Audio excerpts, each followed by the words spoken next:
Bayangkan sebuah kota kecil.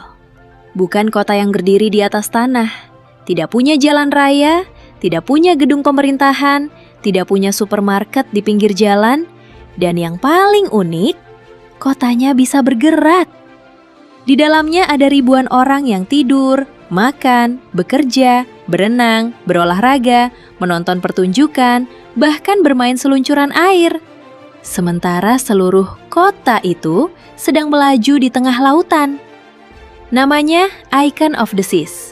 Kapal pesiar kelas Icon milik Royal Caribbean ini memiliki panjang sekitar 365 meter, 20 dek, dan gross tonnage sekitar 250.800 GT menurut data Guinness World Records. Kapal ini dapat membawa hingga 7.600 penumpang dan sekitar 2.350 awak kapal.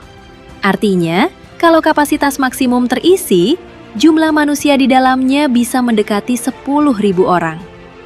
Hampir 10.000 manusia di atas satu kapal. Jadi pertanyaannya bukan cuma, bagaimana kapal sebesar ini bisa mengapung? Pertanyaan yang jauh lebih menarik adalah, bagaimana hampir 10.000 orang bisa hidup normal di dalamnya? Karena manusia itu bukan cuma butuh tempat duduk, manusia butuh makan, butuh air, butuh listrik, butuh toilet, butuh udara, butuh tempat tidur, dan tentu saja butuh internet. Karena kalau wifi mati selama beberapa jam, mungkin yang terjadi bukan lagi masalah teknis, bisa jadi pemberontakan. Icon of the Seas memiliki panjang sekitar 365 meter. Untuk membayangkannya, coba bayangkan hampir 4 lapangan sepak bola disusun memanjang. Kapal ini memiliki sekitar 20 dek dengan 18 dek yang diperuntukkan bagi tamu. Dan ukurannya bukan hanya soal panjang. Dalam dunia pelayaran, ukuran kapal sering dinyatakan menggunakan gross tonnage atau GT. Angka sekitar 250.800 GT bukan berarti kapal ini beratnya 250.800 ton. GT adalah ukuran volume ruang internal kapal. Jadi jangan dibayangkan kapalnya sedang naik timbangan raksasa. Pak, kapal ini berapa ton? Sebentar, kita cari timbangannya dulu. Bukan begitu cara kerjanya. Ukuran tersebut menggambarkan betapa besar ruang yang harus dikelola di dalam kapal. Dan ruang sebesar itu memang dibutuhkan karena kapal ini bukan hanya menyediakan kamar. Di dalamnya ada restoran, kolam renang, taman, area hiburan, pusat kebugaran, arena olahraga, teater, bar, toko, dan berbagai fasilitas lainnya. Royal Caribbean membagi kapal kelas Icon ke dalam beberapa kawasan atau neighborhoods, sehingga pengalaman di dalam kapal terasa seperti berada di sebuah kota kecil dengan berbagai distrik. Jadi kalau kamu tersesat di dalamnya, tenang, mungkin bukan kamu yang salah. Memang kapalnya yang kebangetan besarnya. Sekarang kita masuk ke masalah pertama, makanan. Bayangkan hampir 10.000 manusia berada di satu tempat. Dan sebagian besar dari mereka pasti akan mengatakan hal yang sama. Saya lapar. Setiap hari. Bahkan mungkin beberapa kali sehari. Icon Class memiliki lebih dari 40 pilihan tempat makan dan minum. Ada restoran, buffet, kafe, tempat makanan cepat saji, hingga berbagai pilihan kuliner lainnya. Artinya, sistem logistik kapal harus bekerja seperti sebuah kota. Bahan makanan harus disiapkan sebelum kapal berangkat, kemudian disimpan, didistribusikan, dimasak, disajikan, dan semuanya harus dilakukan dalam lingkungan yang ruangnya jauh lebih terbatas dibandingkan daratan. Bayangkan saja sebuah restoran besar, sekarang kalikan berkali-kali, dan taruh semuanya di atas kapal. Makanya di balik liburan yang terlihat santai, sebenarnya ada operasi logistik yang sangat serius. Penumpang tinggal datang ke restoran, ambil makanan, duduk, makan, lalu mungkin mengeluh, kurang pedas. Sementara di balik layar ada sistem yang harus memastikan ribuan orang tetap bisa makan setiap hari. Sekarang pertanyaan yang lebih serius. Air. Hampir 10.000 manusia membutuhkan air untuk minum, mandi, mencuci, memasak, kolam renang, restoran, dan berbagai kebutuhan lainnya. Tapi kapal berada di tengah laut. Untungnya, Laut memang menyediakan air dalam jumlah yang hampir tidak terbatas. Masalahnya, air laut tidak bisa langsung diminum karena asin. Maka Icahn memiliki sistem produksi air tawar. Menurut materi keberlanjutan Royal Caribbean, sekitar 93% kebutuhan air tawar kapal dapat diproduksi di atas kapal, termasuk melalui sistem reverse osmosis atau desalinasi. Secara sederhana, sistem ini mengambil air laut dan memprosesnya melalui teknologi pemurnian. Jadi, laut di luar kapal bukan cuma pemandangan, sebagian juga menjadi sumber daya. Air masuk sebagai air laut, diproses, kemudian menjadi air tawar yang bisa digunakan. Tapi tentu saja, air tidak boleh dipakai seenaknya, karena kapal bukan rumah dengan pipa air langsung dari PDAM. Semua harus dihitung. Setiap tetes air punya nilai. Kita masuk ke bagian yang membuat kapal ini benar-benar hidup, energi. Sebuah kapal sebesar ini membutuhkan tenaga yang luar biasa besar. Icahn of the Seas menggunakan sistem mesin dual fuel yang dapat menggunakan liquefied natural gas atau LNG serta bahan bakar distilat. Guinness mencatat sistem propulsinya menggunakan 6 mesin dual fuel Wärtsilä yang menghasilkan daya sekitar 67.500 kW untuk menggerakkan motor listrik. Tapi mesin tidak hanya bertugas membuat kapal bergerak, energi juga diperlukan untuk menjalankan seluruh kehidupan di dalamnya.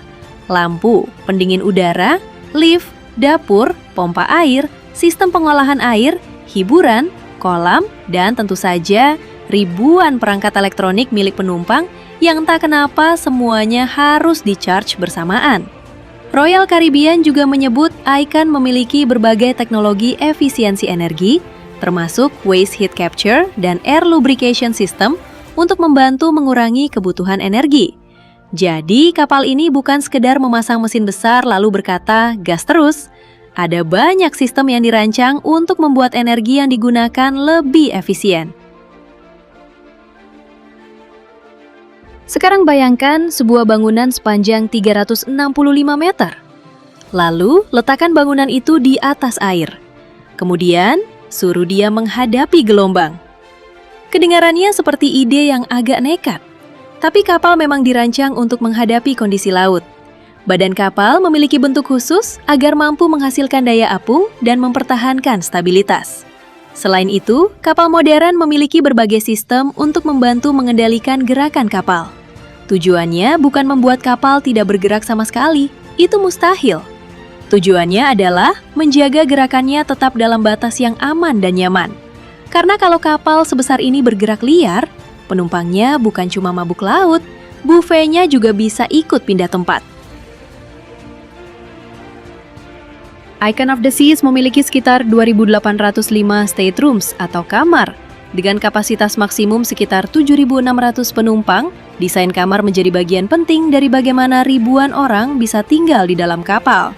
Menariknya, kapal ini juga dirancang dengan berbagai tipe kamar untuk keluarga. Ada kamar yang dirancang untuk lebih dari 2 orang, ada kamar dengan balkon, ada suite, dan bahkan terdapat konsep akomodasi keluarga yang dibuat khusus untuk kelompok yang lebih besar. Namun tentu saja, kamar di kapal bukan rumah, ruangnya terbatas, setiap meter persegi sangat berharga.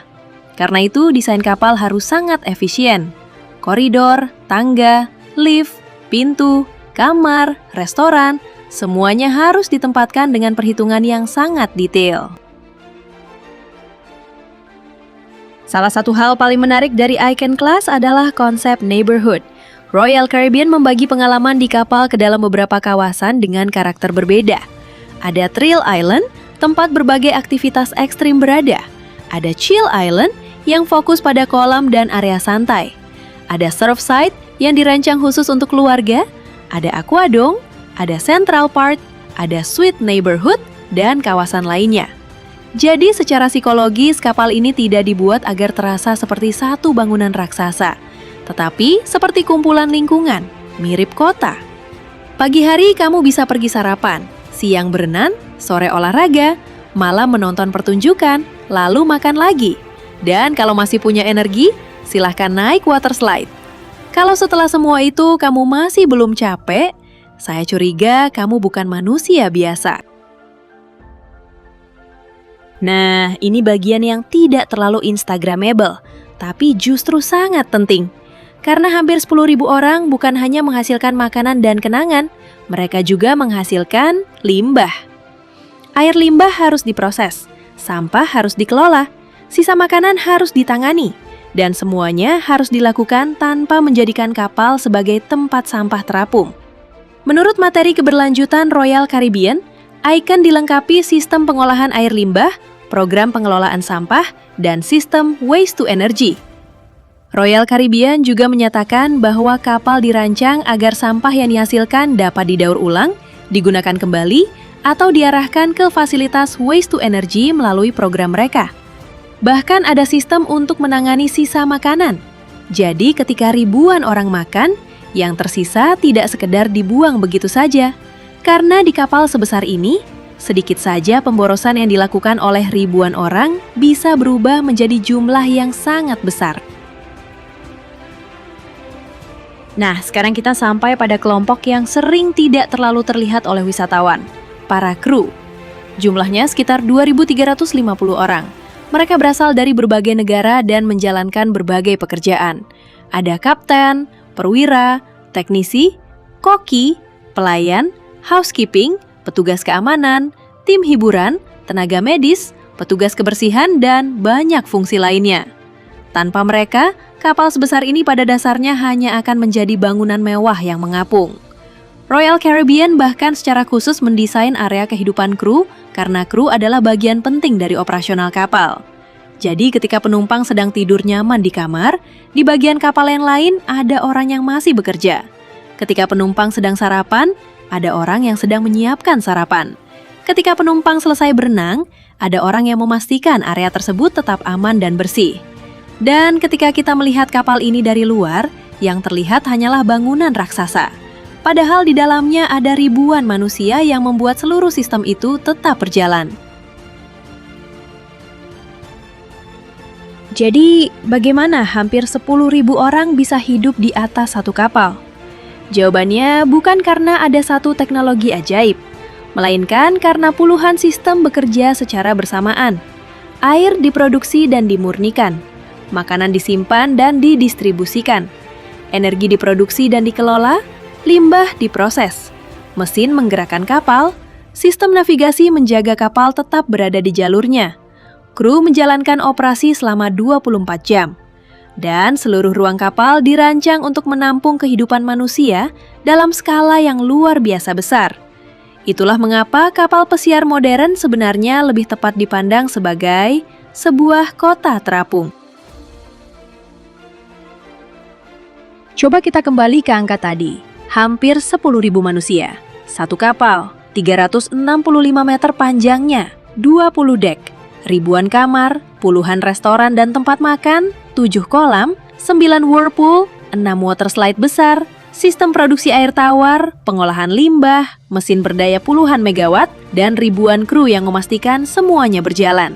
Ini bukan lagi sekadar kapal. Ini adalah salah satu contoh paling ekstrim dari bagaimana manusia mencoba menciptakan lingkungan hidup yang lengkap di tempat yang seharusnya tidak menjadi kota, di tengah laut. Dan mungkin disitulah hal paling menarik dari kapal seperti Icon of the Seas, karena manusia sejak dulu selalu punya satu kebiasaan. Kalau tempat yang tersedia tidak cukup luas, kita bangun ke atas. Kalau daratan terbatas, kita bangun gedung pencakar langit. Kalau laut terlalu luas, kita bangun kapal yang ukurannya seperti kota. Dan ketika kapal itu akhirnya bergerak meninggalkan pelabuhan, ribuan orang di dalamnya mungkin hanya melihat satu hal, laut yang luas.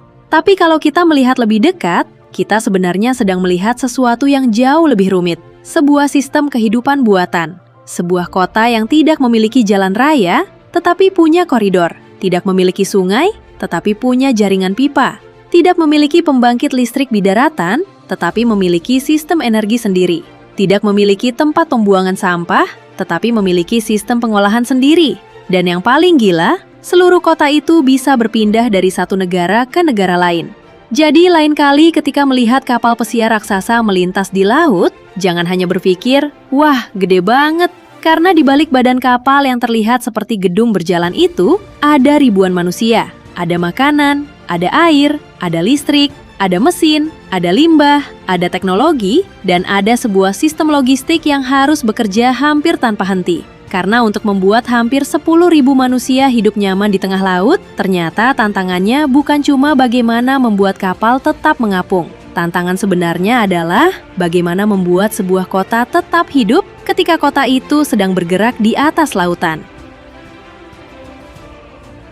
Dan mungkin itulah salah satu pencapaian paling menarik dari rekayasa manusia modern. Bukan sekedar membuat kapal yang besar, tetapi membuat kapal yang mampu membuat manusia lupa bahwa mereka sebenarnya sedang berada di tengah laut.